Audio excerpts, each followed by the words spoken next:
El Campello, un gran poble de pescadors, o almenys ho va ser en una altra època. 23 quilòmetres de mar Mediterrani, sumat a un enclavament ideal on ja els romans van instal·lar una piscifactoria, però no han resistit l'avanç dels anys, els canvis en els hàbits de vida i el desenvolupament del turisme.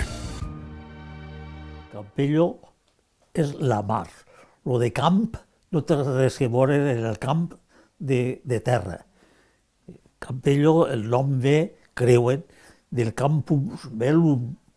Els romanos van ocupar la illeta, que diem, van fer ahí una ciutat romana en totes les coses que entonces feien les termes, van posar un templo, tenien viviendes i en la punta de la illeta van fer una piscifactoría. Pero a finales del siglo XVIII, Antonio José Valcárcel, el marido de la princesa Pío de Saboya, compró una finca, la finca Musei, que estaba en la costa, al lado de la desembocadura del río, y empezó a construir un astillero. Ahí se originó la primera flotilla pesquera del Campello. Vino mucha gente atraída por este astillero de pueblos vecinos, para trabajar en la pesca, y se construyó, fue la base del barrio del Tracho. Les primeres construccions dels barcos, antes d'existir el Carlamar, estaven al Tracho, que van passar allí a la Penyeta. Pues els primers vaixells que anaven a vela eren els llaüts. No soldrien tindre més de 10 metres d'eslora, i solien anar per 7 o 8 persones. Les barques de vela tenien totes 11 metres. Una vela i un floc. El floc ve a ser l'ocàs. La pollaca, que diem que quasi totes les barques en portaven perquè m'ho agrada córrer. Campello es va dedicar de ple a la pesca i en els anys 10 o 20, 25, eren tots pescadors. Les barques més atrevides, en vela, anaven a buscar el peix a l'Araig, a Marroc. Arribaven a Agadir, a vela. Anaven en les mateixes condicions que anaven Ulisses quan va fer el viatge a Ítaca. Vivien baix en el que és el ranxo que diuen ells, cuinaven, posaven el peix salat, unes condicions infrahumanes.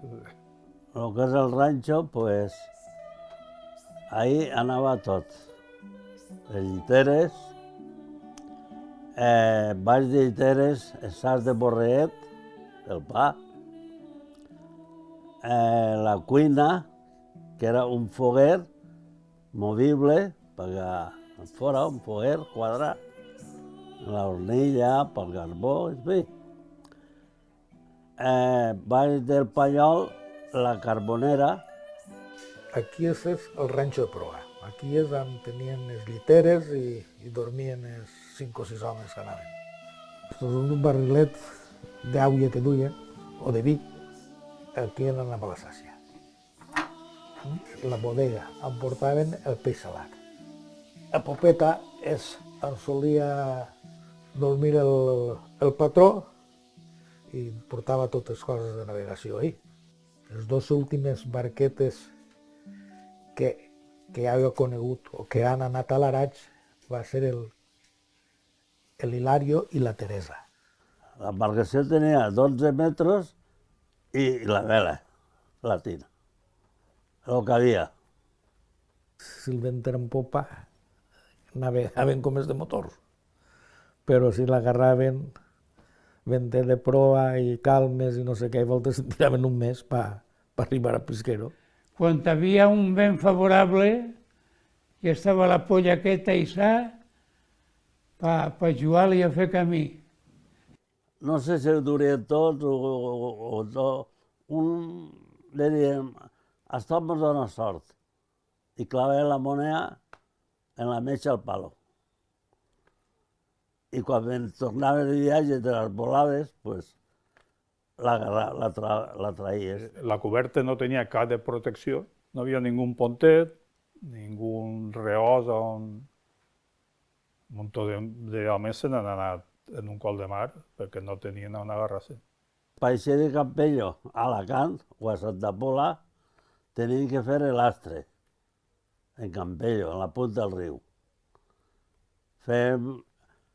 Arribàvem a Santa Pola, tiràvem l'astre a la mar i l'embarcaven de saquers de sal pel viatge.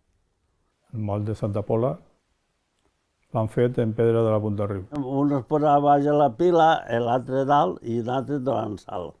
Salant i apilant. Salant i apilant. Salant i apilant. Així tots els dies. Jo era un xiquet, recorde que la platja estava plena de llaüts, embarcacions, que anaven a l'Araig, altres per aquí pescant, a prop de la costa, i anaven a l'Araig al Bonito, la bonitolera, pescaven al Bonito, i l'alistao, el que entrara, el peix de cuero, la cuernua, el marraig. Poquets anys anterior al 1900 i ja s'anava a la caballa a vela. Què es duia allí? Pues allí nevera no n'havia, ni gel tampoc. Sal, pa salar i legumbres, i hi ha tot un historial de poder subsistir, acudir a aquestes marees. Santa Pola és l'última en anar a la caballa i anterior a Santa Pola és Campello. A mi m'agradaria destacar la funció del treball infantil. Estava totalment normalitzat i regularitzat. Els xiquets, a partir de 7 o 8 anys, que ja no tenien tanta dependència materna, tenien que anar a buscar un ofici, sobretot els més necessitats, i en les comunitats marítimes com és Campello, en seguida se'n tenien que embarcar a la mar i ells feien d'ajudants. Sempre ha hagut un xiquet en les barques, sempre ha anat el xiquet, que és el que, per exemple, jo anava de xiquet, i el que escurava, i donava als homes el que feia falta, tu l'auia, tu esto, tu l'altre, pues, la faena del chiquet. Mi padre se llamaba Vicente Alegre Giner, muy conocido aquí en Campello, bueno, le solían llamar Vicente Sentolnap. Él empezó con las barcas del Arache y él tenía 14 años, pero el hermano de su primo Agustín, la primera vez que embarcó tenía 9 años. Com un xiquet de 8 anys, 7 o 8 anys, embarcaven, era de xiquet. Tenia que fer les faenes d'escurar, netejar la coberta, en fi. I jo crec que ho feien necessitats que hi havia en les famílies i a aquesta edat tan temprana que avui en dia estudien fins als 25 o 30 anys i no, ha canviat molt això. Era molt penós, avui jo mateixa tinc un net que té 7 anys, com en 7 anys o 8 a embarcar-lo per fer aquestes faenes. Fins als 10 anys no podien embarcar-se, però s'embarcaven. Que jo tinc ahir una fitxa del pòsit que feia els anys en juny i en abril es va embarcar. Tenia 9 anys i 9 mesos. A l'Araig.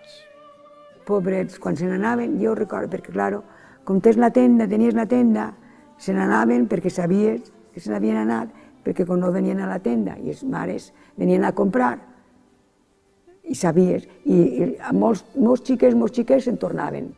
Tu en 10 anaves a la mar, en 11 anaves a la mar, en 12 anaves a la mar, però no figuraves en el rol. Anaves sense estar enrolat. I als 14 era quan t'enrolaven. I dels 18 als 20 anaven ja de fadrí. De xiquet i de jove el donaven, depèn del patró, de l'amo, de com el portares. Si tu eres un tio més polit, perquè hi havia xiquets de 14 anys que ja eren homes, i es portaven com a home, potser li donaven el 3/4 o mitja part. I després ja, quan eres fadrilla, que arribaves als 18 anys, ja el donaven una part. I després ja en els 21 ja entraves com a home. repartir la ganancia, cada cual pagaba en la tienda lo que debía, porque mentrestant la família havia tingut que viure de fiat, de la llibreteta de la tienda on li apuntaven. I tots esperaven que vinguessin els marques de l'Araig per poder respirar una miqueta. Jo, com he estat fiant a tots, en una casa, plegava, si no en comptar, no, hasta quan va vindre el calamar. Va vindre el calamar quan va ressuscitar Campello. Lo que es va fer en la guerra és molta pesca de sardina allí en la costa. I això va fer que la gent de Campello no patira molt en la guerra de necessitats de menjar, perquè canviaven la sardina per menjar. I venien dels poblets de la muntanya, hasta en roba venien a canviar. Vaig veure en un llibre per Dani Climent, que crec que el va escriure sa mare, a la vora de la mar. El vaig llegir, em va encantar, em vaig sentir identificat en el sentit de que ixen unes fotos interessantíssimes on es veuen els caeros de la caballa trets a la grava de la platja i les cobrien en canyissos perquè no s'obriren i tingueres que hermetitzar novament el casco. Les barques de l'Araig entraven en el moll de l'Alacant, però a traules venien directament allí a la platja i en un macho que tenia, en una base de parats, les barques anaven tirant-les per amunt, en la seva corriola, tot. A dia d'avui tenim un llaüt de l'Araig, el Sant Ramon.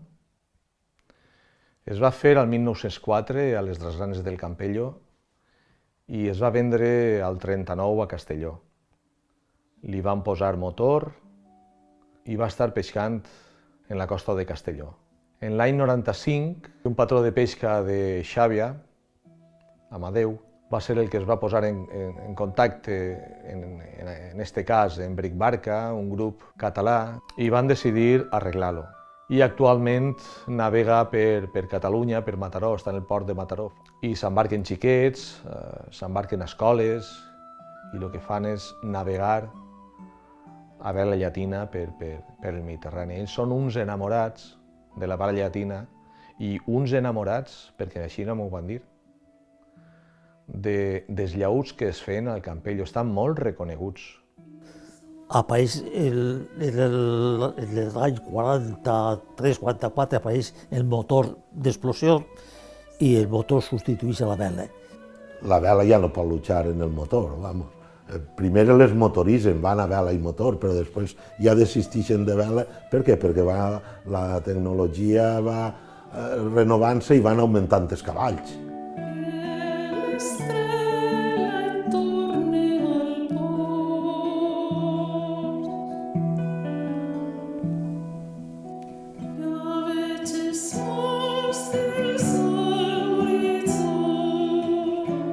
A principis del segle XX es va arribar a aconseguir la xifra de 120 embarcacions, però un cúmul de situacions i decisions, des de les més particulars i personals a altres més globals i polítiques, van fer que conforme avançava el segle, la flota anara minvant fins a arribar a la situació actual.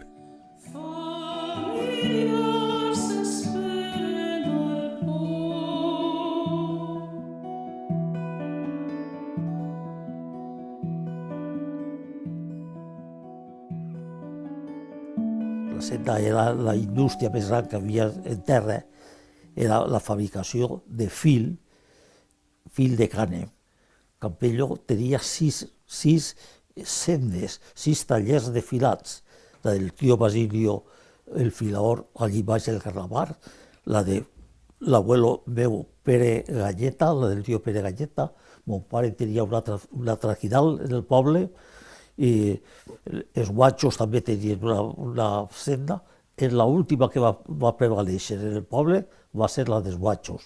De tant d'anar i tornar el filador fent el fil del cànem, pues feia com una senda, per això es diuen sendes. Duien el cànem de la Vega Baja del Segura, duien els paquets de cànem, el cànem havia que rastrellar-lo. Rastrellar-lo és pentinant-lo en uns rastrells que havia, el feien una maeixa molt suave i en aquesta baixa, enrotllat del cànem, això es feia en la senda. Els filaors es posaven el baixot, que era la baixa de cànem, en la cintura, i anaven soltant-la a poc en un carretell que anava pegant voltes, que perquè pegara voltes havia un xicón en una roeta menant, eren els menaors. Un xicón de 7-8 anys ja l'enviaven a la senda.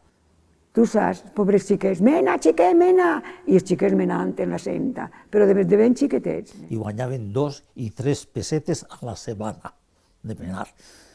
I el filador anava retrocedint al soldat del cànem, que anava enrotllant-se i feia una filàstica. Després reunint 3 filàstiques, tot enrotllant-ho en la roja de menar, en una cosa que es deia la càvia, fent el fil. Les dones fent les sàcies, les bandes, els valerons, cacerets, tots els peces que tenia el bou, la corona, que és el saco, com es solen dir, i tot anava formant-se, després la posaven les tresses, que era el redero principal, l'armaor, que diem. L'armaor era el professional que s'encarregava d'armar les parts de l'art, del bou, de lo que corresponguera.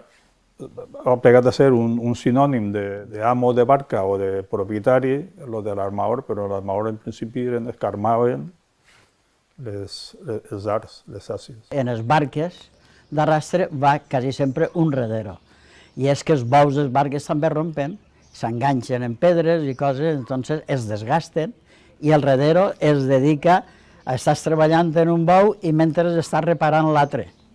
I sempre tens un bou o dos en forma per si passa alguna cosa. Les dones feien sàcia, i la sàcia també era per fer un bou.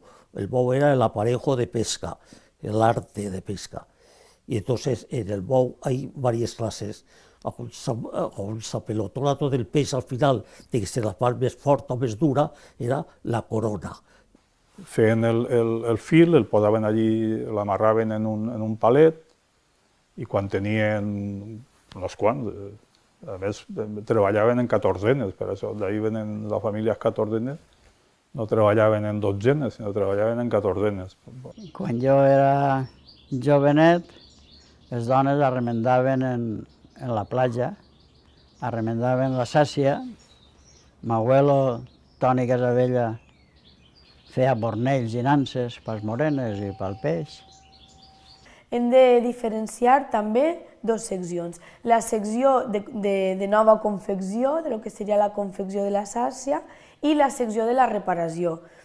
Pensem que també són fibres naturals i necessitaven un gran manteniment. Doncs així ja coneixem dos tipus d'ofici dins de l'ofici de sacier i saciera, que ho englobaria tot, que serien els remendadors i les remendadores. Els remendadors i les remendadores eren els encarregats de reparar la sàcia, no de fer sàcia nova. Doncs ells utilitzaven un altre tipus d'agulla. Les agulles tradicionals de saciera estan obertes per les dues parts per a poder fer la confecció, i les de remendador i remendadora tenien una punta per a poder-les clavar millor en els forats i cosir. O sigui, el que feien els saciers i sacieres és cosir els forats que havien provocat les espècies en els temps de correguda. En aquestes barques de la badia no fa falta que vagi un redero, perquè arriben en terra, tiren el bou en terra i el redero està en terra i l'arregla. És diferent anar a tenir enmig la mar 6 mesos i tindre els bous en forma per treballar, entonces sí que feia falta el redero. Els que venien al paseo solien reparar. Quan hi havia una reparació, es feien allí se sentaven a la platja, a coplar, on el ditet aguantaven tal, en el forat, i anaven reparant els forats. I una de les coses que els va donar moltíssima faena va ser l'aparició del motor. Claro, el motor canvia totalment la velocitat del vaixell, per tant la pressió sobre la sàcia. I el motor també du una altra cosa, la velocitat en alta mar i la profunditat, per tant les dimensions d'aquesta sàcia. Costava molt de fer, però ma mare li condia molt, perquè era molt sarciera. I entonces nosaltres omplíem les agulles quan eixíem d'escola i ma mare és la que feia la sàrcia.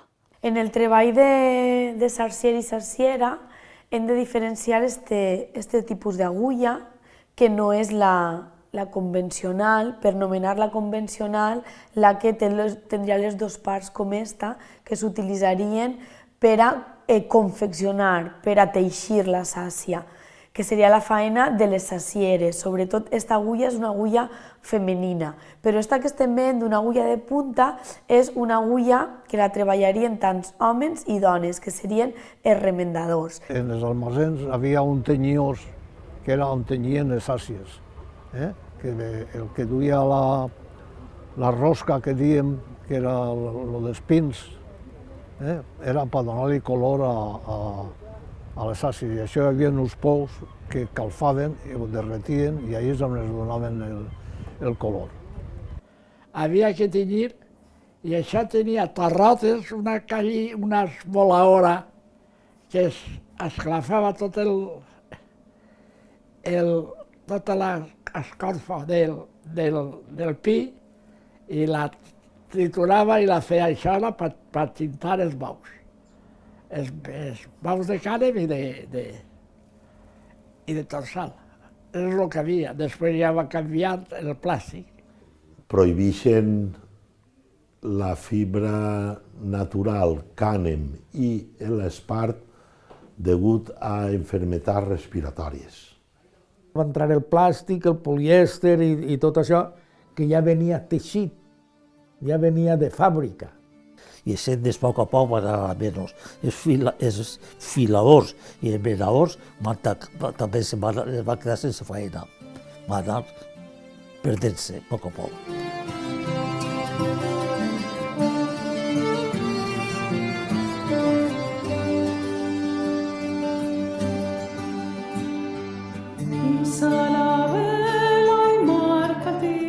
La flota pesquera era un fort manteniment per a El Campello, perquè al seu voltant es creava un fort i extens cercle econòmic. Als propis pescadors caldria sumar els calafats i en la població femenina les sarcieres i remendadores. Així, famílies senceres obtenien el manteniment gràcies a la pesca.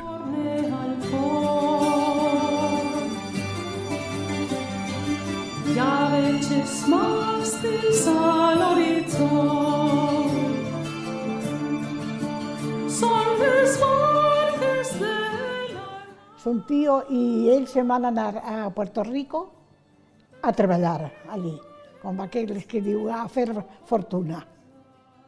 Se van vindre per a Espanya i van tindre un temporal. Van tindre un temporal molt gran i el tio d'ell va caure a la mar. El van recompensar per aquesta feina que va fer i li van donar 500 pessetes.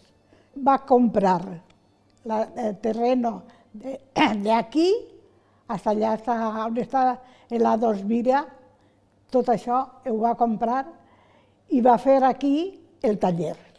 El meu iaio es va morir molt pronte, pues entonces va quedar ell a càrrec de tots els germans i de l'astillero. La feina se'n va vindre i no havia construït. Entonces ell se'n va anar a Casablanca.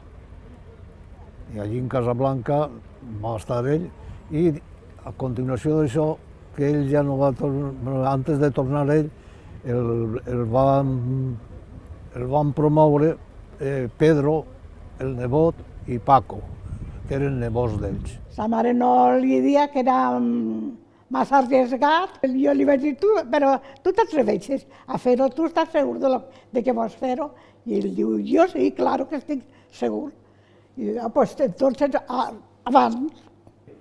Primerament van a començar justament aquí davant de la casa esta i van estar treballant molts anys aquí. Ja passats els anys 60, 64, 65, van començar els senyorets a lamentar-se de que molestaven los ruidos, de que estaban a altas horas de la mañana golpeando els haches de mà i les serres i tot, i a lamentar-se, posar els impediments, i es van tornar a trasladar al Clot de l'Illot. Els astilleros, des de la part més social, eren els centres on la gent anava a agafar llenya i la llenya s'usava diàriament per a cuinar, per a calentar-se, però és que també anaven a reciclar tot allò que quedava de la fusta per a poder rehabilitar les seues cases. Per a cobrir les parets de les cases, igual que s'utilitzava el canyís, s'utilitzava fusta reutilitzada dels astilleros i per a fer les bigues de sostres també veiem que s'utilitzaven parts de màstils.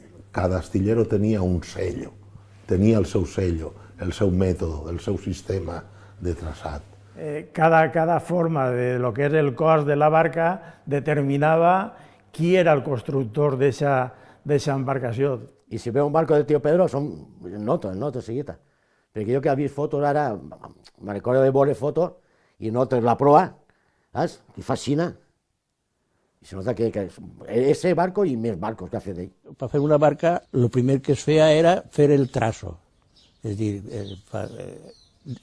de delineant, diguem, traçar les barques, veure les formes que tenien que donar-li, i des d'ahir fer ja els patrons, les plantilles que diguem, i entonces començava ja la quilla, se començava per les quadernes, després de les quadernes venia la coberta, després ja el forrat, tant per fora com per dins, en fi, hasta que s'acabara completament. Él feia com una maqueta, chicoteta, y ahí entonces medías, entonces agarren tableros, se posaven tableros en terra, i entonces de ahí anaven traient medies, i anava traçant lo que és el barco, d'ahí de lo que és l'estructura. I aquesta maqueta era desmuntable, i ells anaven prenent mesures a escala i les traçaven en terra a mesures reals. Si tallaven el vaixell de secció per meitat i medien el que és la quaderna, que seria lo ample, doncs el que es donara de mig de la quaderna fins al final de la mànega, ells ho extrapolaven a la mesura real i anaven dibuixant-se en tissa o en un clarió eixes línies. I d'ahir, els costellars, com dient, com es fa la madera redona o els taulons? Jo me'n recorde que ells posaven en pes, en pedres i alguns barrils o algunes altures i entonces anaven banyant el tauló i el tauló segons anava banyant i secant-se, potser estava 2 o 3 dies. I això era una forma d'agarrar i de fer reor la proa o la popa en els taulonatges i tot això.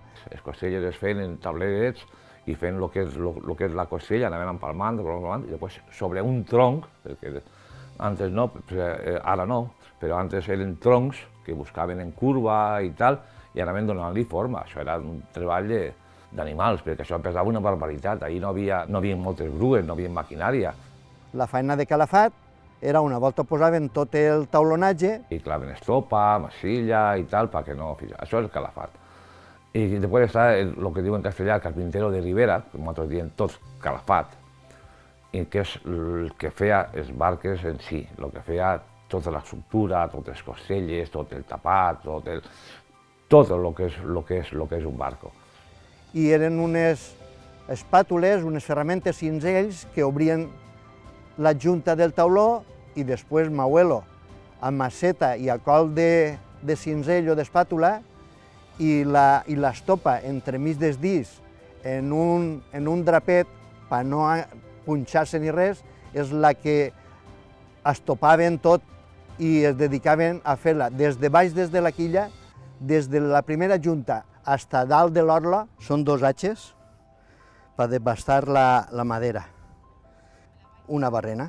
Esta és una de les xiquetetes, esta podia travessar fins a 20 o 25 centímetres a base de força, s'agarrava així per fer força i entonces este cepillo és per taulons grans. Este cepillo era per fer galzes. Com era més estret, el clavaven, aquí estava la maera, per exemple, una finestra, i per fer-li el galze, per tancar, rebaixaven per igualar el que era el canto de la finestra. Esto era tota la ferramenta des de calafatejar. Una esquadra per fer com veus, els cartabons. Y una vez que que se acababa la barca, entonces tenía que tirarse a la mar.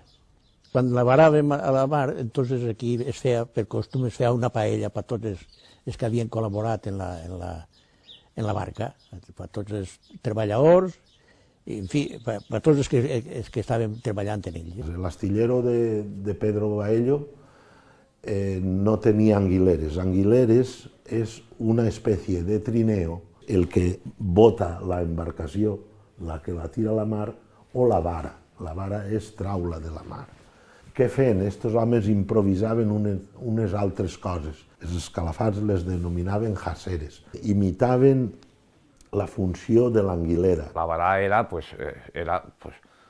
gent a punta pala i havia que posar, tenien uns tacs que es posaven ahí. Claro, la baixada no era fàcil perquè era de colet, era platja, era tot això. Entonces posaven uns tacs en seu, anaven engraçant en seu, posant en seu, doncs anaven en uns tacaes que anaven apuntant el barco i d'una banda i l'altra, i entonces anaven espentant, fins que el barco tirara. Que pot tombar, si es tombava i es quedava antes d'arribar a la mar, tenien un problema gran, perquè per posar això altre volta al puesto i alçar-la i perquè pogués anar a la mar, pues era complicat. Aquí van aconseguir que s'avararen de popa perquè la barca surava més pronte y entonces podía tirar millor a la mar. Pues el dia que tenien que varar un barco, es posaven totes malaltes.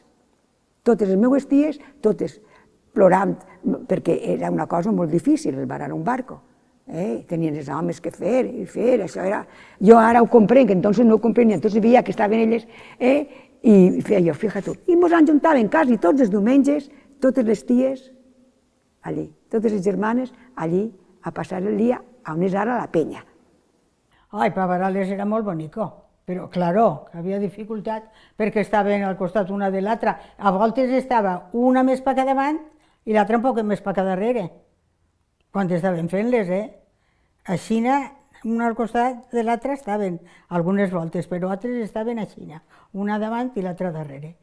I nada, però quan dien sempre procuraven fer-la més arrimar a la platja, a la mar. Les barques, degut al pes que podien tindre, si hagueren estat acabades, pues haguera sigut molt dificultós de poder varar-les a la mar. Entonces es feia lo més bàsic, diguem, per poder acabar-les, s'aportaven a Alacant, al moll, i allí en el moll s'acabaven de construir. Pues en un any es poden fer 3 embarcacions d'estes. Es necessita molta gent?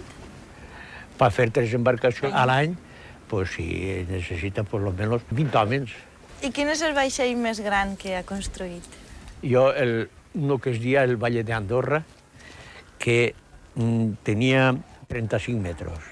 Se n'anaven a Cuenca, al monte, a la serranía de Cuenca, a buscar madera para poder fer espesses, perquè tot el que eren les espesses, les costelles, tot això era de pi i carrasco. Sobre l'any 75 aproximadament, que va ser l'última embarcació que es va fer ja, perquè la faena havia anat a menys, exactament perquè la gent ja es tirava més al plàstic perquè era una construcció més ligera.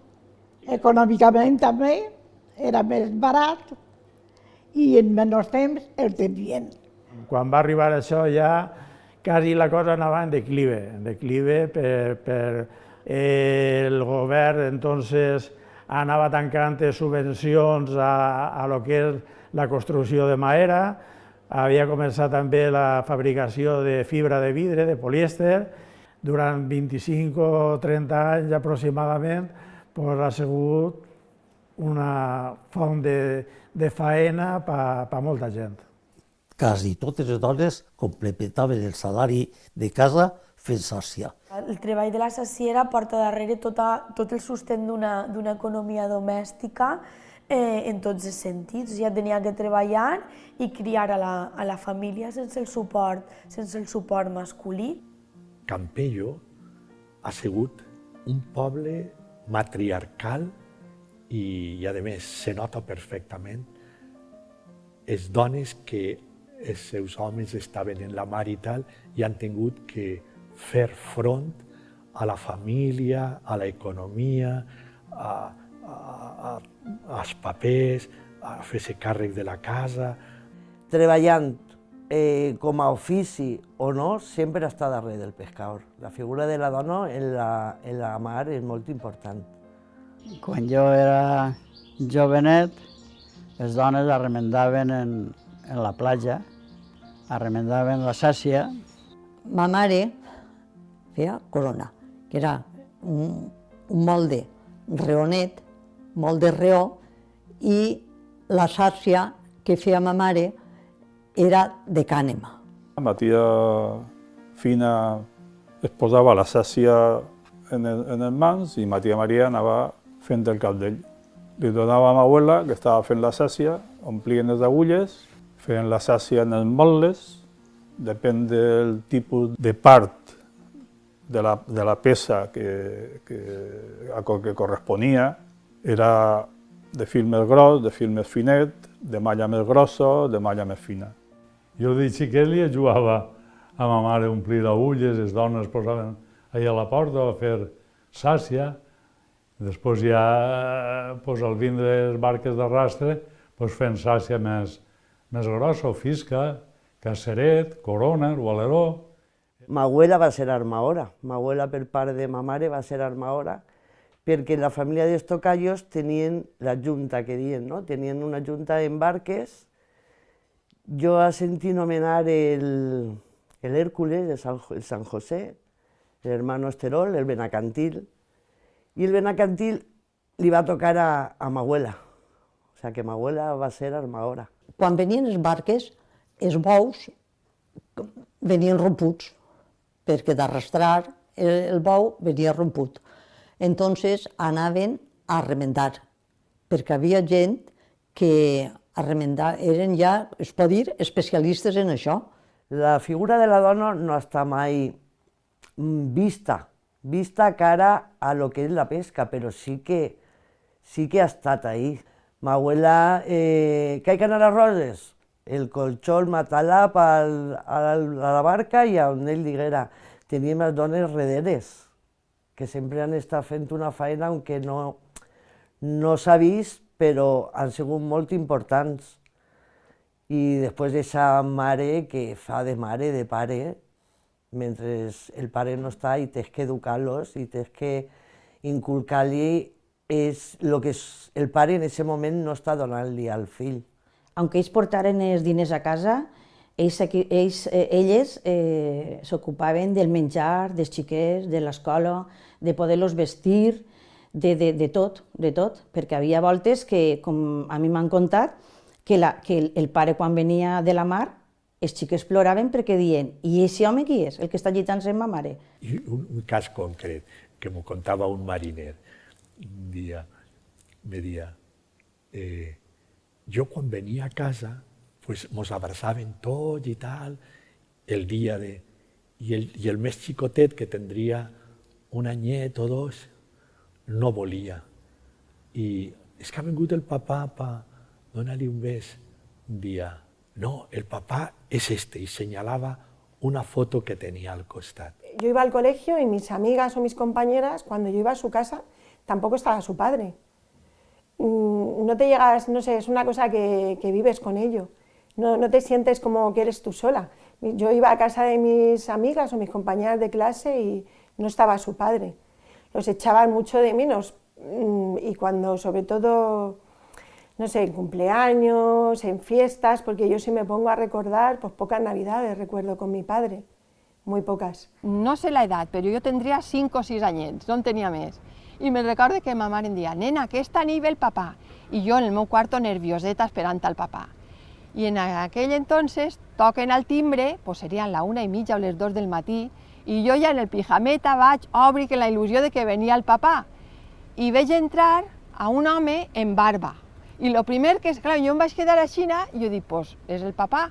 I ma mare feia, Pepe, on vas en eixa barba? Els xiquets no van a conèixer. Entonces jo, al sentir Pepe, vaig donar compte que era mon pare, l'home de la barba que entrava era mon pare. Pues esta desaparició de lo que seria l'ofici de la redera és molt impactant perquè de cop i volta deixen d'entrar uns ingressos en unes famílies, ho van passar molt mal i entonces totes es van tirar al carrer a demanar o bé expòsits o bé als llocs de referència marítims que elles necessitaven cobrar un subsidi o com es deia en aquell entonces del règim franquista, la vejez.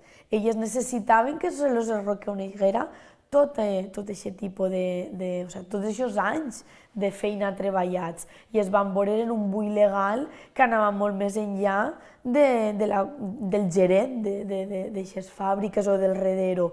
Tenim testimonis d'altres comunitats que van anar fins als ministeris de Madrid a reclamar que això era tota una indústria femenina que s'havia perdut i que elles havien sigut treballadores i que necessitaven cobrar algo i van poder cobrar lo que era la vejez. En els millors dels casos, la majoria de casos, les rederes han sigut economia submergida tota la vida, o sigui que no han tingut pensió. Ara, en març del 2023, d'enguany, en la llei de pesca sostenible s'ha aconseguit adjudicar-li a la dona redera el coeficient reductor, que és superimportant a l'hora de la seva jubilació. O sigui, era una reivindicació històrica que estava pendent i al final la dona redera ja té aquest coeficient.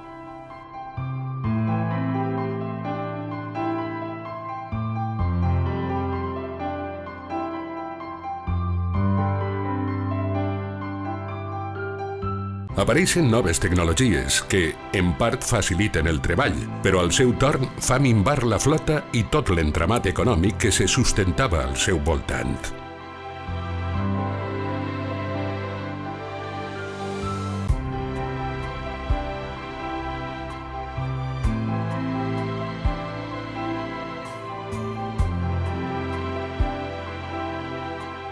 L'any 43-44 apareix el motor d'explosió i el motor substitueix a la vela.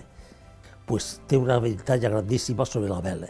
La velocitat, la seguretat de que no depèn del temps, del vent, contravent si fa falta, el temps que pot estar un barco en la mar, antes eren 2 o 3 mesos, ara poden estar 4, 5 i 6 mesos o més, i el fabricar-se cada barco, la seva electricitat, la comoditat dels homes, l'ombrasse i el fer el gel.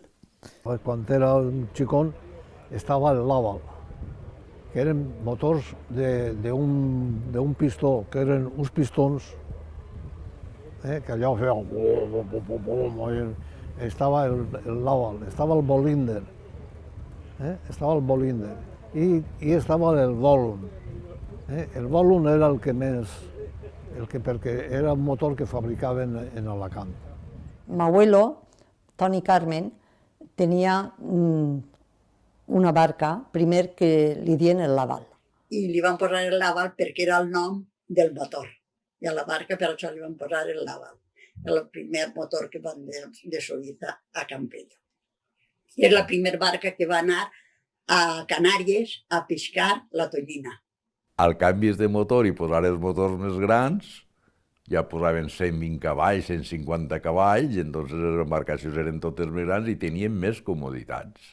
I entonces, pues claro, els marès tenien més capacitat de gasoil i els marès duraven més llarg. Nos permetim el lujo de fer gasoil en Ceuta, anar hasta Cabo Jubi, pescar ahí 14 o 15 dies, tornar per amunt i anar a vendre a Màlaga.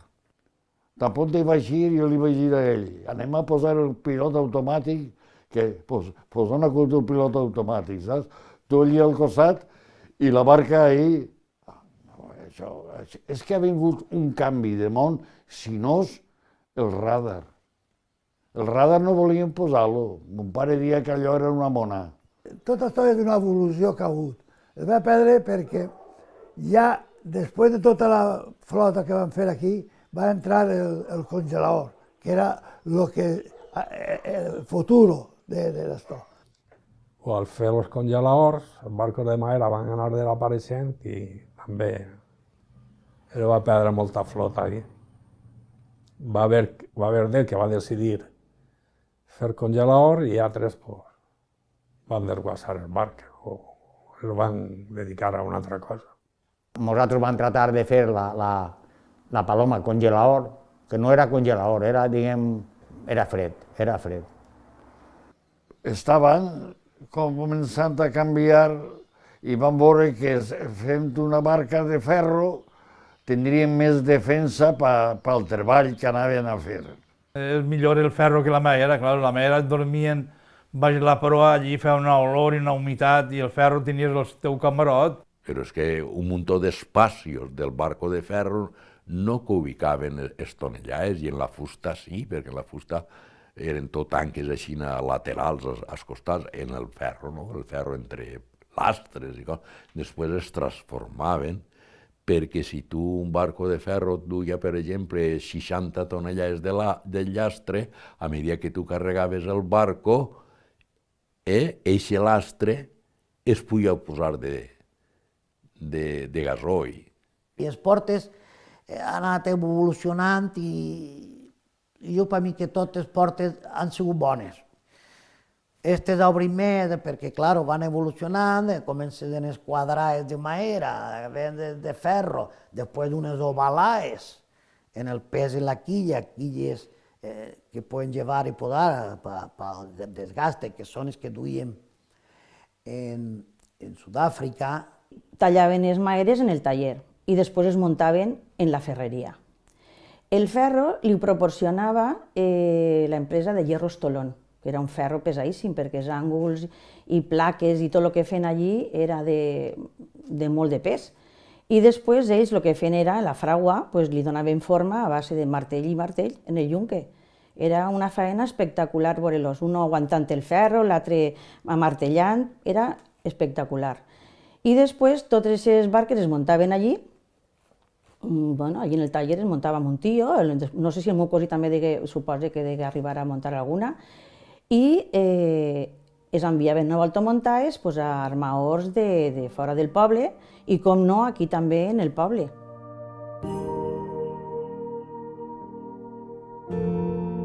Naturalment, una gran flota requeria d'un cert control per a assegurar els drets de tots.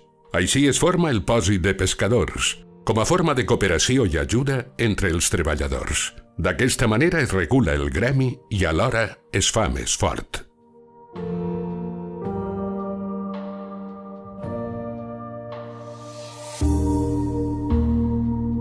La Cofradía de Pescadores de Campello nace el año 1919.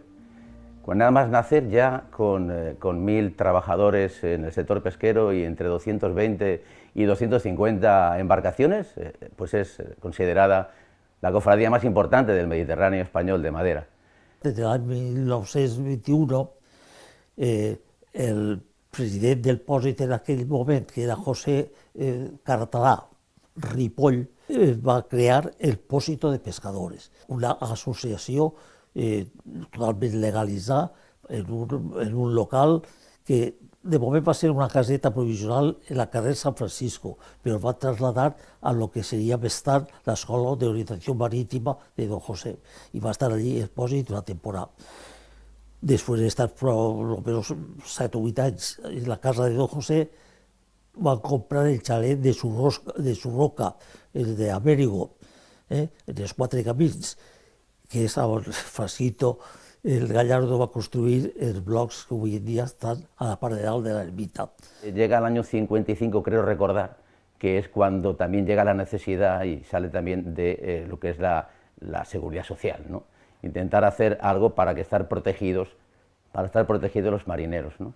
Y en ese año, pues entonces se empiezan a hacer las relaciones de los barcos, porque antes iban al mar y nadie sabía. Sabíamos que habían 1000 marineros, 1000 trabajadores del mar, pero no estaban relacionados por las embarcaciones, no tenían una protección de la seguridad social, no tenían...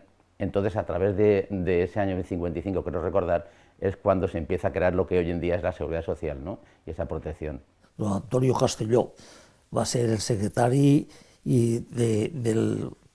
del pòsit i una persona per poder explicar, assessorar, ajudar a totes les dubtes que tenien els pescadors. I després aquí del poble estava Tomaset el Pont, com a escrivent, i Gregorio Soler, que ha estat hasta jubilar-se, molt conegut com Gregorio el del Pòsit. Nosotros teníamos nuestra propia seguridad social. Nosotros íbamos a Alicante, al Instituto Social de la Marina, y yo tenía mi dentista, tenía mi médico, tenía nuestro óptico, lo teníamos todo, ¿vale? Entonces la relación que hemos tenido nosotros con el Instituto Social de la Marina ha sido muy intensa, muy intensa. Nosotros teníamos antes a Maritrini, teníamos a Pepe Baldomero, que fue de los primeros que estaven aquí. Les funcions principals de la Casa del Mar són dos. La social, molt important, antigament.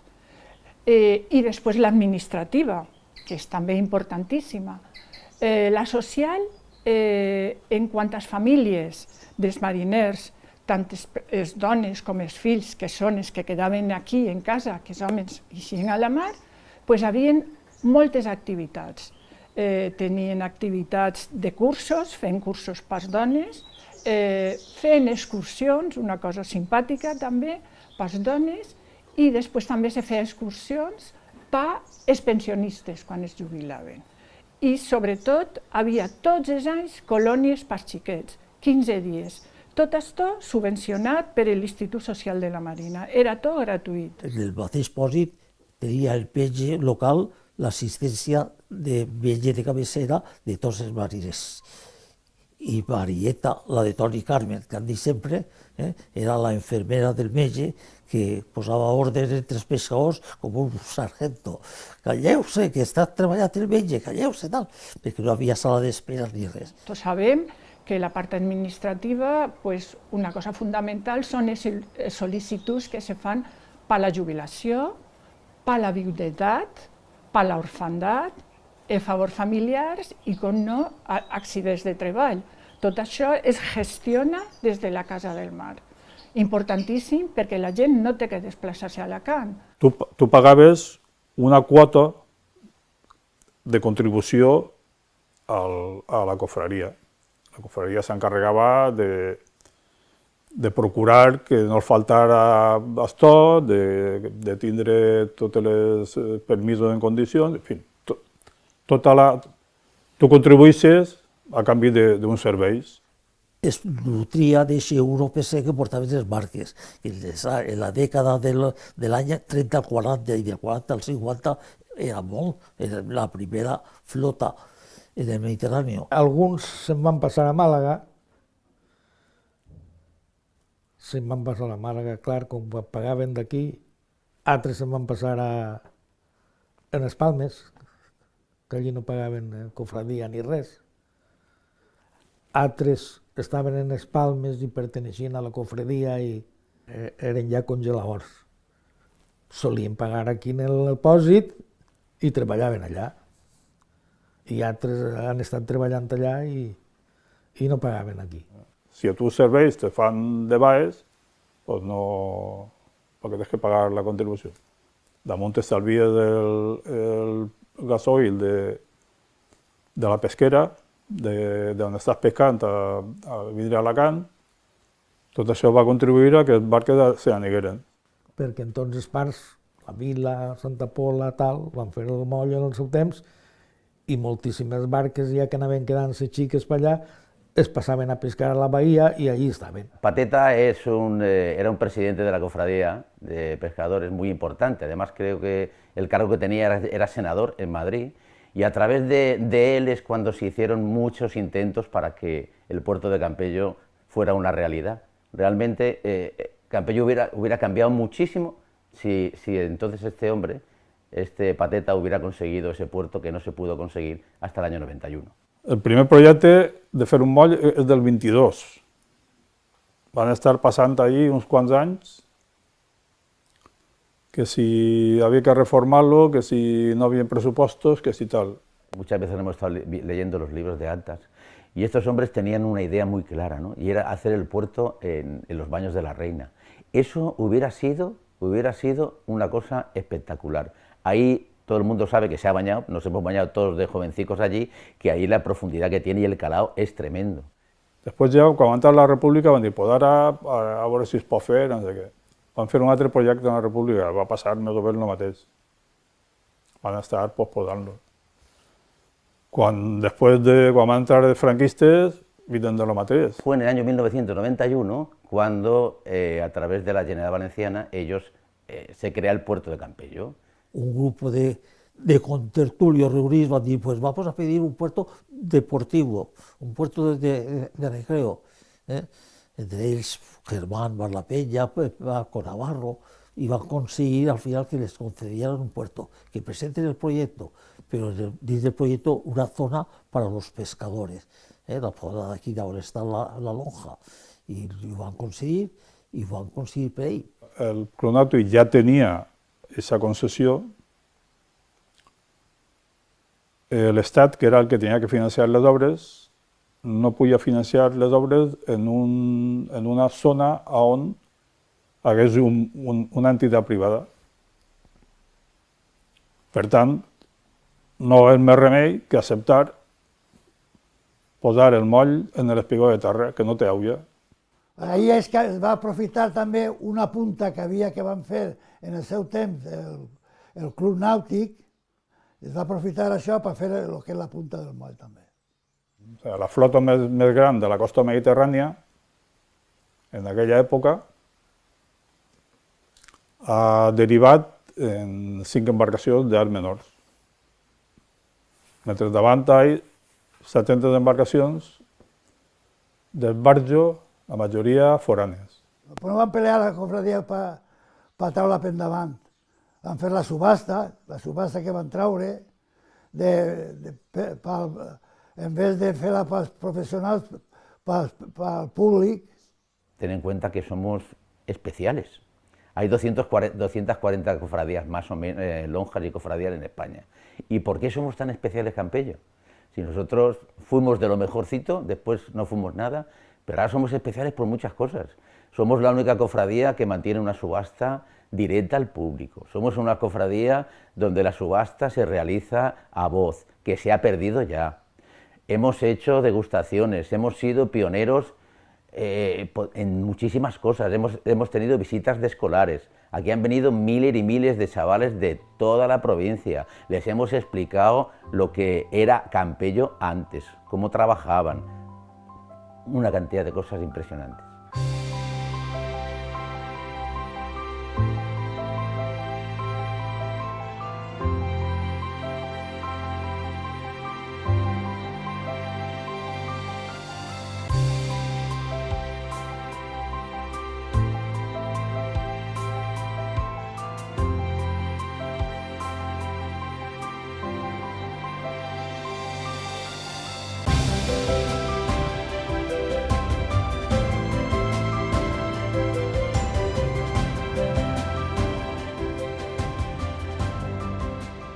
La desaparició dels viatges a l'Araig, que havia sigut durant anys i anys la font de l'alimentació del poble, al tancar el que està sense port, sense moll i sense ajudes d'una classe, els pocs mariners de vocació i de professió pues tenien que buscar-se un puesto on eixir.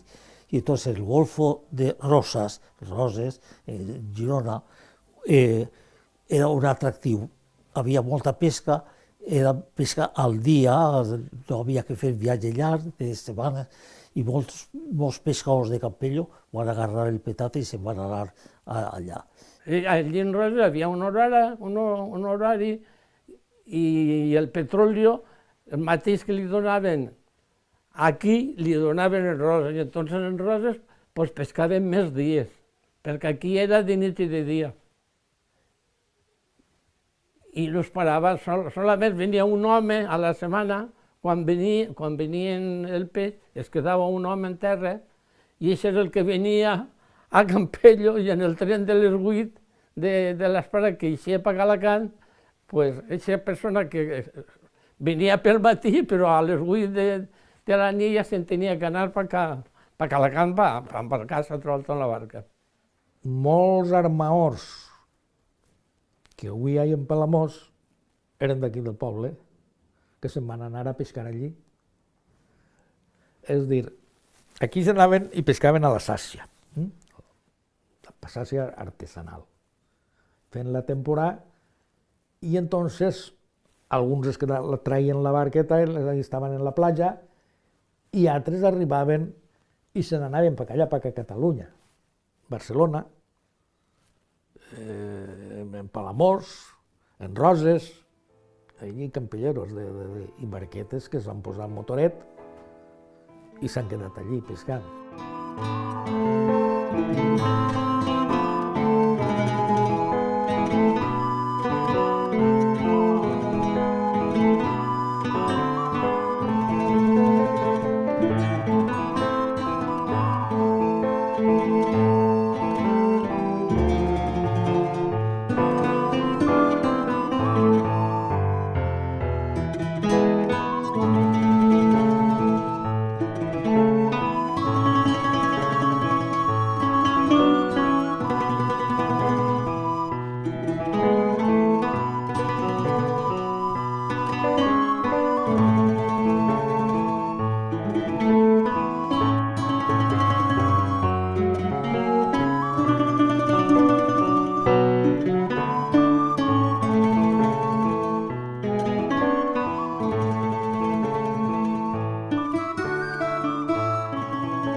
Roses hi ha campellers de quarta generació pescant.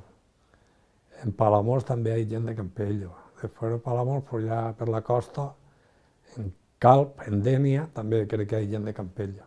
En Calp estaven campelleros pescant, Benito tenia la barca allí. I molta gent de Campello estava allí, en barques de Calp pescant, en la Vila, en Santa Pola, en Almeria. En Adra també hi havia gent de Campello. En Motril hi havia 4 famílies de Campello. I després en Màlaga pues, també han aparegut. Màlaga, Algeciras, el Puerto Santa Maria, Isla Cristina, també. O sigui que campelleros han estat sempre, ha sigut un poble que ha emigrat. El per què no ho sé. Jo crec que principalment és perquè no havia moll en Campello. Vam eixir d'aquí el 27 de febrer, la primera volta, que jo encara no tenia 15 anys. Faltava poquet, però encara no els tenia. Ja me'n vam anar per allà, que si Màlaga, que si Motril, que si Màlaga i si Motril. I en aquestes intermèdies va entrar una lleponà, que és com si foren bous, que això anava al bou, i entonces el bou, com eren de cànem, i alguns de dorsal, pues, vam anar i vam fer 3 turnos a l'Araig. I a partir de Nadal ja va ser quan van decidir anar a viure a Motril. I allí vam estar 16 anys, vivint allí. Entraves en abril, en maig, quan fora, en el port de les Palmes, te n'anaves a Santa Catalina, al parque, i gent de Campello. Gent de Santa Pola, gent de la Vila, però sempre, sempre, sempre gent de Campello.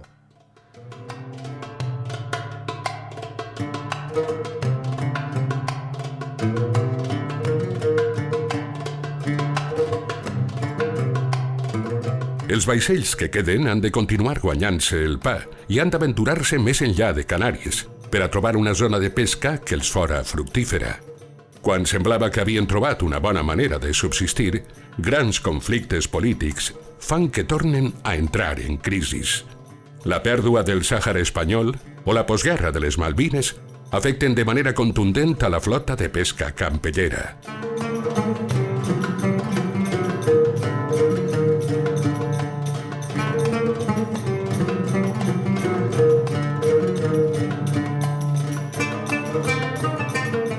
Por la Marcha Verde, lo que Hassan era un ogro, ho ben dir. Va agarrar tota la gent en camions, dones, xiquets, i entonces el rei, entonces ja estava el rei, i van entrar al Marroc, dones i xiquets, allà a la Lluna. i no feren el territori. Quan les coses es van posar mal en Marroc, entonces no se traien diners ja en les barques al fresc. I quan no es treien diners, la barca ahí amarrada en el moll no trobaves ni gent per eixir a viatge. Per eixir d'aquí, per treure dotació, tenies que anar d'aquí a Adra. En Adra te paraves un dia o dos, com aquell que diu, implorant-li a la gent a veure el que tenia ganes de guanyar 4 duros para embarcar. Y entonces España va a haber un acuerdo y hay embarcaciones que va a agarrar Marroc y otras embarcaciones Mauritania. I després ja en l'any 80 i pico o algo així s'havia firmat un conveni de pesca entre Espanya i Marroc, on ja havien obligat en primer que res perquè antigament podies pescar en terra seca. Què vol dir en terra seca? No moltes braces d'aigua, en la mateixa oneta, com que diu. Hasta ahí podies pescar antes. Quan ja havien firmat el contracte, havia sigut la primera 6 milles de la costa. Després crec que ja eren 12 o no sé molt. I ja també obligaven a portar 2 en la tripulació marroquí. Com vam anar cedint tant, als 3 o 4 anys ja van seguir les llicències. Després embarcat 4 mariners a bordo, marroquís, després tal, i a poquet ells han anat fent-se. És que les coses hay que dir-les com són, però no ells, ja el dic, als 3 o 4 anys de tindre, ells també es van posar les 12 milles i allí no entrava ningú, ni marroquís ni res, per conservar el calaero. Això no ho han fet vosaltres, els espanyols, no ho han fet. Van a començar en 2 tripulants marroquins obligatoris, després 3 tripulants marroquins, després 4 tripulants marroquins, després un biòlogo i 4 tripulants marroquins, després volien fer barcos, ja eren barcos mixtos, volien fer-los de bandera marroquí i els van fer, o sigui, que els van fer en Espanya. Espanya sempre els donava el que volien. Hasta inclús Espanya li feia aquestes patrulleres, tinc entès. Quan el territori era espanyol, ahir treballaven flotes de tot el món, sense llicències i sense res. Quan ho va agarrar Marroc, Marroc va posar els paros biològics, que Espanya no els havia fet mai, i va dir, de tal mes a tal mes s'apara, i apara tota la flota. I Marroc això sí que ho ha fet, i no ho ha fet Espanya. Que ho va agarrar Marroc i va començar a entrar el Polisario. Els que van fugir de la llum, el Polisario, i apressava barques i coses d'aixes. La patrullera marroquí me va donar els usos. A mi en Dacla van passar revisió una volta i em van agarrar perquè atracant el barco al moll vaig pegar una rascaeta a un barco militar que havia allí i com van atracar el barco al moll van vindre els militars, el patrón, el capitany, jo. I me van dur, em van tancar allí en una habitació i, mare Déu, aquí em fusilen a mi, però res. Va anar el consignatari, va parlar en els militars, que allò era tot piraterisme pur, li van donar diners i peix i em van soltar. Entrava ja en el pressupost de l'Armaor embarcar la caixa de tabaco, el caixó de whisky i el sobre dels diners per a la patrullera. El meu home, la primera volta que el van detindre venint des d'Espalmes cap a Santa Pola, el van detindre i no duia peix. Anava costejant perquè havia mal temps i se'l van emportar al port d'Agadir. El van tancar a ell i estava un dels guàrdies de la lanxa, metralleta en mà, a la mateixa porta d'allí del pont on el tenien detengut. I el van dur a Agadir. Es van llevar els bous, es van llevar quasi tot el menjar que duien. Tot el que havien comprat els pobres mariners en Espalmes, es ho van llevar tot. Aquells demanaven diners. I va agarrar el meu home, els va donar diners, de bolsillo, i donar diners. Però passen unes hores i li tornen a demanar diners. I el meu home deia que ja li havia donat els diners i que nada, que insistien que querían dinero y dinero y dinero. I entonces agarra i es trau els diners de l'altre bolsillo i es dona els diners. I el van tindre allí detengut en Agadir por lo menos 15 días. I va anar, entonces, crec que era Marcelino Oreja, li diuen un ministre, i entonces es van donar la llibertat. Però van tindre que pagar multa, però els van agarrar i no estava pescant, El poble del Campello, l'últim barco, l'últim congelador que se va fer d'un armador de Campello, que pertenecía als dos germans, a Batiste Tarrara i Antonio Tarrara. I els planos del barco els va fer Benjamín, que era ingeniero naval. I ell va continuar pescant fins que es van acabar el tractat en Marroc. Vam estar quasi un any amarrats, ens va pagar la Comunitat Europea, entonces ens va proposar fer societats mixtes o desguasses. Com anava jo a desguassar el barco? Entonces em van donar una llicència per Mauritània, però la llicència que em donaven no eren de cefalòpodos, era per la pescadilla i tenia molt poc preu. Anava descarregat de lluç i tronquito, lluç, però en el català, que es deia tronquito i coses, i el barco no traia ni 20 milions. 20 milions era el que costava la Seguretat Social i el petroli i els gastos. Estos barcos ja tenien un gasto de... Eixia del moll ja tenies més de 20 milions de pessetes.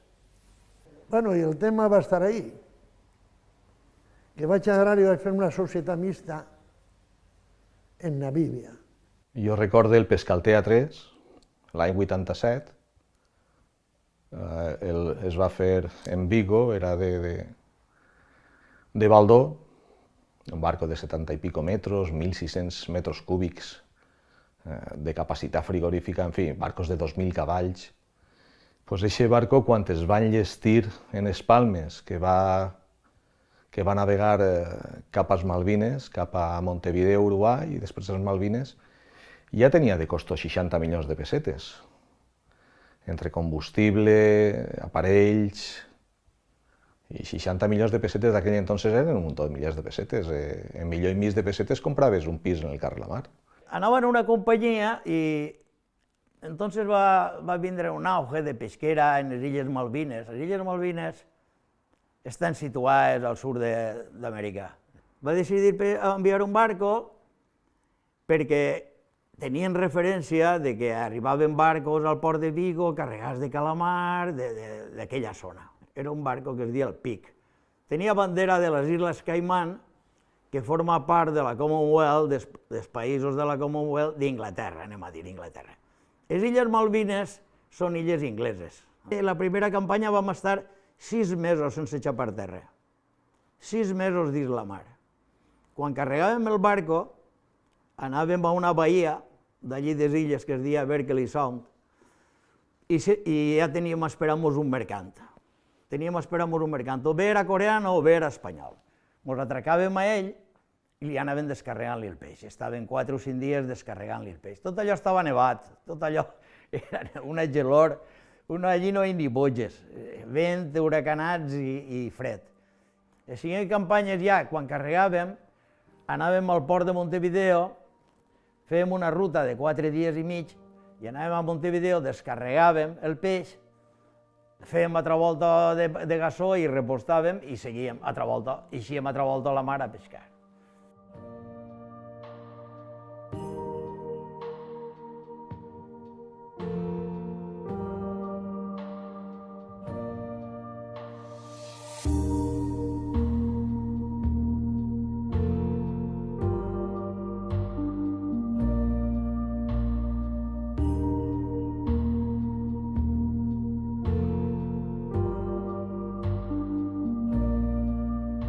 Al fer el moll aquí en Campello, havien vengut 2 barques.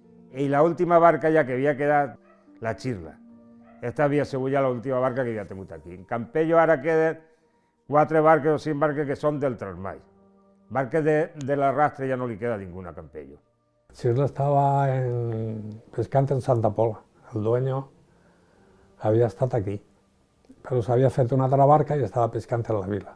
I van comprar la Xirla. Són 15 anys o 14 anys que estan a la Xirla I he estat aquí, doncs mira, cuidant. Havia xiquets créixer, allí vaig no veure la família, allí vaig estar fora sempre, diumenge, dissabte, festiu, Nadal i tot.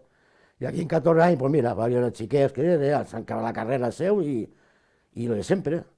He estat en la família, però allí vaig no podia estar. Allí vaig, doncs venia 2 setmanes, un mes, i per acabar una altra volta. Ens van jubilar i la van desguassar.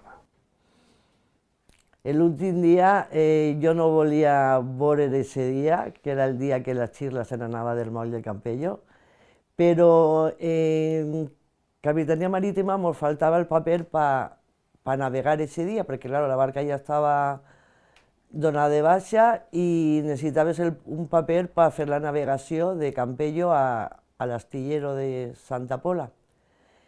I me'l van donar el mateix dia que la barca tenia que anar-se'n. Vaig tenir que anar jo a la canta a replegar-lo i soltar-li el cap a la barca i va ser un dia molt dur. A més, no se m'olvida, el meu germà va pegar 2 pitaes a la bocana del moll i bueno, estava jo en el meu fill a plorar. La veritat és que va ser, i després esperant-lo, jo me'n vaig anar a Santa Pola a replegar-los i no aplegava la barca. I vaig dir, què tardarà més o menys? I jo, a l'hora que em va dir ell, estava allí, en l'home que tenia que fer el desguace, i la barca no aplegava. I l'home me deia, no puede ser, habrá pasado algo.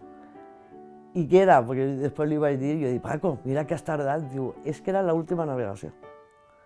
L'última navegació i la va fer poquet a poquet, perquè és un tros de la teua vida.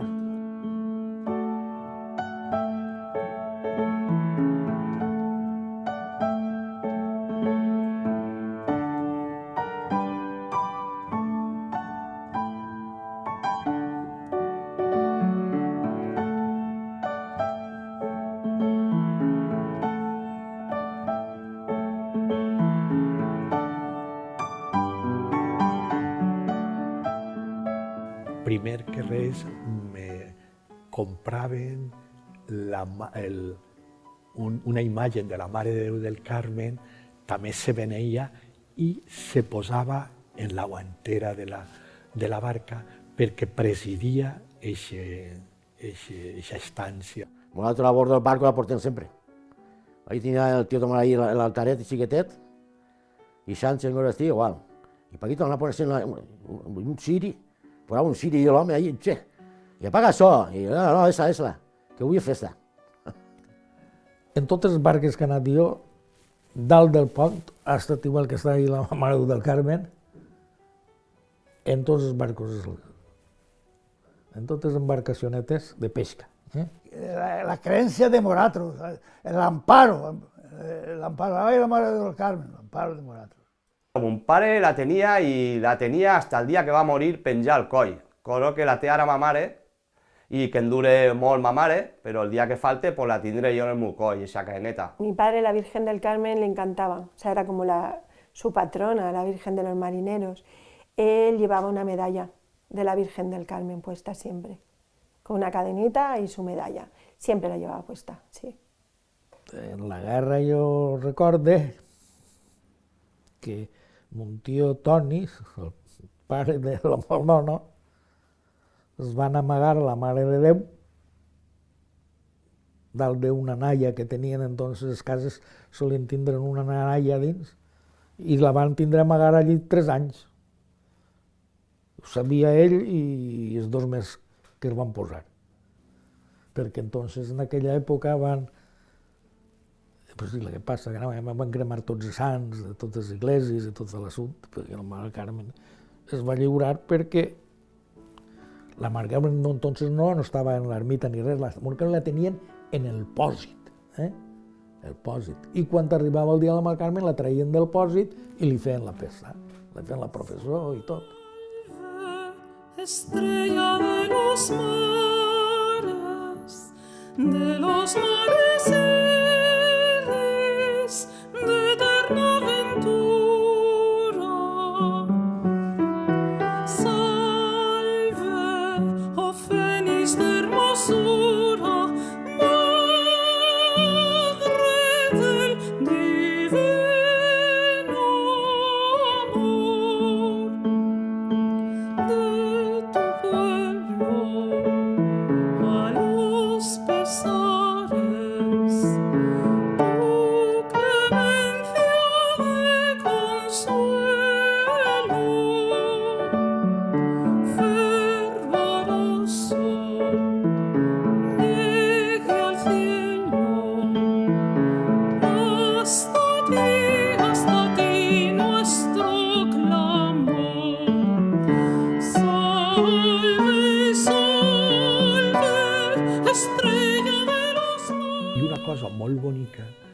és que dins de la mar ahí se feia un responso i la gent major, i quan no venia gent major, pues feia una corona i la tirava al mar, o tiraven flors al mar, pues en resposta a tanta gent que havia faltat treballant en el mar com a pescadors.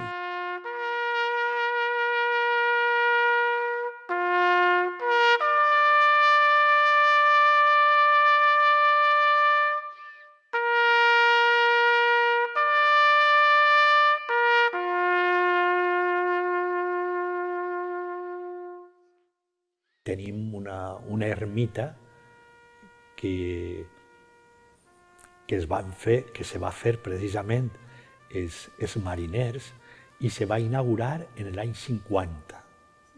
Recorde que els homes en un pic i pala i carretilles van a començar a cavar per fer el primer tramo de l'ermita. Quan va faltar ma mare, la casa la passa replegant tots els trastos, cremant i tirant, va ser un recibet que eixia 1 metro quadrado de pavimento, que va pagar ma mare, i com ma mare, pues, matí, ma abuela.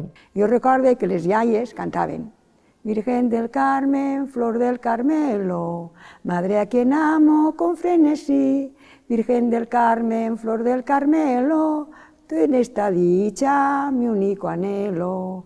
Imatges del Carmen n'hauran un muntó al poble, moltíssimes, perquè estava quasi més que la patrona, la Mare de tots els Desemparats. La festa major del poble de Sant Hilari antic entès, per les abueles, això, que la principal era la Mare de Déu dels Desemparats. I les Mares de Déu Desemparats coincidia quan les barquetes de l'Araig estaven en viatge. Claro, entonces, hi ha 100 y pico barquetes en la mar, aquí no quedaven homes, no quedava gent. I entonces van passar la Mare de Déu dels Desemparats a Santa Teresa. Cada día mantener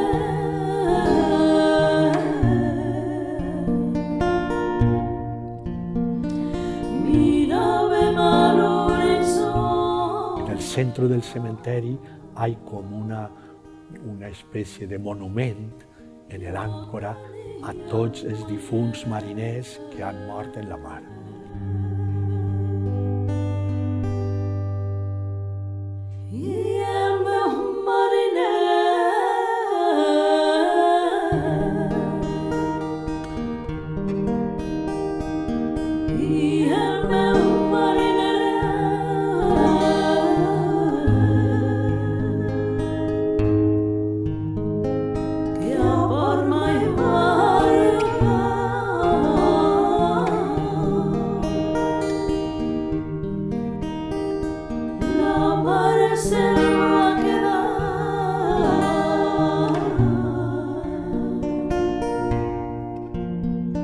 Nosaltres quedem plorant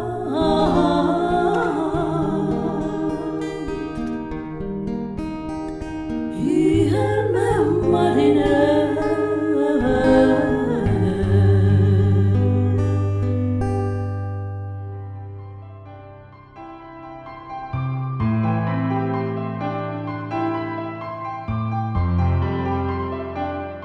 La por és una emoció que et fa sentir més viu i alerta que mai. I justament en aquests moments és quan mar i mariner es confronten en batalla. Vivències, històries, anècdotes... Els mesos que han patit els mariners rodejats d'aigua donen moltes que contar.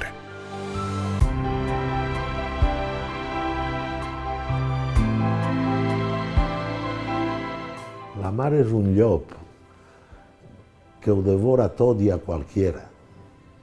No coneix ni lo nou ni lo vell, ni lo gran ni lo menut. Quan tots els correus, els mercants i tots els barcos estaven amarrats per fort temporal, Pues ell estava arrastrant i guanyant diners en un puesto, Chivica, que era un puesto que està entre Agadir i Casablanca, i, claro, va trobar un troll ahí i li van posar la mar de Caboto, perquè va ser el primer barco que va trobar ese pesquero, claro. Vam tindre un naufragi prou violent. Anàvem prou a la mar i va muntar per la trampilla del pont el motorista de guàrdia i diu, Tomàs, posa popa a la mar, que tenim una via d'aigua. I vaig veure que estaven ja les planxes del motor surant. Vaig muntar al pont a cridar a demanar l'SOS, però clar, tenien la telefonia de largo alcance, la tenien rompua, però va sentir gent que ja va passar la veu. Entonces el primer barco que va arribar va ser el Dorian Gomis, que anava Vicent el Gat i Rafelot, de patrons. Van veure el tope, també el radar van marcar el bulto, no? Entonces ja van tallar la tressa que ens tenia amarrats al postillet, perquè no podien tallar-la antes, perquè si la tallaven antes de que vinguin els barcos, el vent ens desplaçava del puesto i quan venien els barcos a buscar-nos ja no estaven ahí. Una anècdota de mon pare en la Josepa Caturla, una vegada estaven ahí davant de Casablanca i ell gira una ponenta i mon pare li diu al que portava de patró de costa de la Vila Pepe, «Sí, solto». Va agarrar la manovella del timó, però de 48 hores. I als 2 dies, un pare tenia la manovella, el cobre de la manovella en la mà se li va quedar ahí pegat. Fa 50 anys. Tenia 23 anys, sí, el Marregal va ser. Estaven triant i agarren el tio en la roba d'aigua, es tira a la mar davant de tots. I ja comença a nadar i fotre, pues el tio este nada com els peixos. Li van tirar una hora salvavides i no va fer res per ell. El van posar a xorrar i quan vam arribar al seu costat el vam veure com se n'anava per avall. L'aigua estava clareta i encara estivem-lo. Venia el col de mar que tenia 20 metres darrere de la barca i pareixia que anava a pujar damunt i quan passava es quedava el cul de la barca apoyant la mar. Tot el demés, quan buidava, es quedava així per l'aire. I el motorista, un primo meu que venia, pues va saltar un manguito i es va cremar. I clar, es va cremar 3/4 parts del cos. I vam parlar en l'Esperança del Mar, però l'Esperança del Mar estava allà baix en Cabo Barba, necessitava una setmana per recalar aquí i tal, i entonces el meu germà i jo van decidir anar a Mones Palmes. Hay que anar a Mones, perquè Vicente no està. Vicente s'agarra una infecció de pell i s'ho carrega en res, després no té solució. Un 2 de febrer del 1976. En el barco de día el Pescamaro 1. Ese día m'havia agarrat, estàvem treballant i m'havia agarrat un huracán. Un huracán vol dir de vents de 250 o de no sé molt per hora. I això m'havia passat treballant en Nova York, en Boston, al Calamar. Cada uno té una guàrdia i munten cada 2 hores, sempre hi ha un oficial dalt del pont. I va vindre l'intervalo d'este xic que tenia que muntar de guàrdia. I pues no està. Van anar a buscar-lo al camarot, no està. Teníem un gos a bordo i el gos tot era lladrar. S'assomava al costat del barco, estos barcos són grans i estan tapats pel costat, i el gos lladrava a l'auia, lladrava a l'auia. Bueno, pues nosaltres vam parar el barco, van buscar per tot, no està, i van tirar al contrari. Van fer una crida de socorro davant de Brasil i en seguida que ens van fer la crida de socorro ens van contestar de Estados Unidos. I entonces ells van passar avís a tots els barcos que veren navegant per aquesta zona, però imagina't, enmig de l'Atlàntic, pues ja me contaràs, i hores. Nosaltres vam fer 8 hores de rumbo a l'opost del que veníem, vam fer 8 hores, es va fer de nit, i ja a saber des de quan el xic estaria en l'aigua. De que el contramaestre, que estava el més adelantat, tenia el peu de gall, el peu dins del peu de gall. Al caure el peu de gall el van dur. ve un barco coreano preguntant-me si havíem perdut un home. Efectivament, aquí, i vaig saltar per reconèixer-lo. Quan pugi, a banda dels 2 dies de malalt, dient que és el més roïn que ha passat en la mar. Abordo i em veig damunt dels quartels dels bodegues, era un barco gran, quartels grans, una caixa de madera forrat de cartó, del cartó del peix. Em veig allà al contramaestre. I darrere la caixa, un mantel i tenia un banquet allí davant. Tot el millor del barco pel mort, el costum d'ell. Van saber que es va perdre la barca de Mauelo per el germà de ma mare, que era mut, i li faltaven 2 dits. Mon tio Gaetano l'enrotllaet en la maestra, i al costat de mon tio, el mut. I com era tan nadador i era tan fort, mos pensem que el va traure, que el portava mon tio per terra. Per els ditets, que este és el mut de Tarrara. Quan la barca va embarrancar, crec recordar que era més avall de Canàries.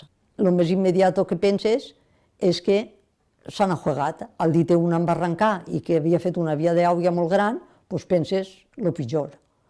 Fins que vam aclarir que no havia passat res, en el sentit que no va haver ningú ajuegat. A la barca se li van arrimar moltes barques d'aquí de Campello. El que passa és que, clar, li tiraven els caps perquè la barca no la pogueren aguantar, però no podien arrimar-se molt perquè havia uns colps de mar tremendos. Entonces va passar un barco de guerra que es deia el Tofiño. Són els únics que es van poder arrimar i es van tirar els lanxes salvavides perquè es pogueren tirar a la mar i entonces poder-los arreplegar. Quan es va perdre la barca de Roseta, del pare de Pepito Roseta, en paz descanse, que això va ser per ahir per Àfrica, de Novia Azul. I anava un germà de la meva cunya Carmen, el major, Pepe, crec que li diuen. Pepe era el major. I anava en aquesta barca, en el Danubio. I van desaparèixer tots, una mina. Mon pare estava un poquet més a baix i quan es van enterar, entonces estava la costa d'ahir d'Àfrica, havia moltes mines. En quant sabíem de la història, quan entonces encara teníem l'assistent social, automàticament venia, es presentava a la família, parlava amb la dona i li facilitaven tot tipus de documentació que necessitara i d'apoyo psicològic i moral, per supòs. Havia estat més plorant, quan se n'anaven per allà, homes ja en 50 anys despedint-se de la seva família, plorant a llàgrima viva. I homes parlant per la telefonia amb la seva família, plorant també. I això és molt dur. I penses en allò i me cago en la mar. Quan que s'ha passat en la mar per portar un jornal a casa? Totes aquestes persones que han passat tota la seva vida en la mar. Vaig a per tots vostès l'homenatge de la gent de la mar.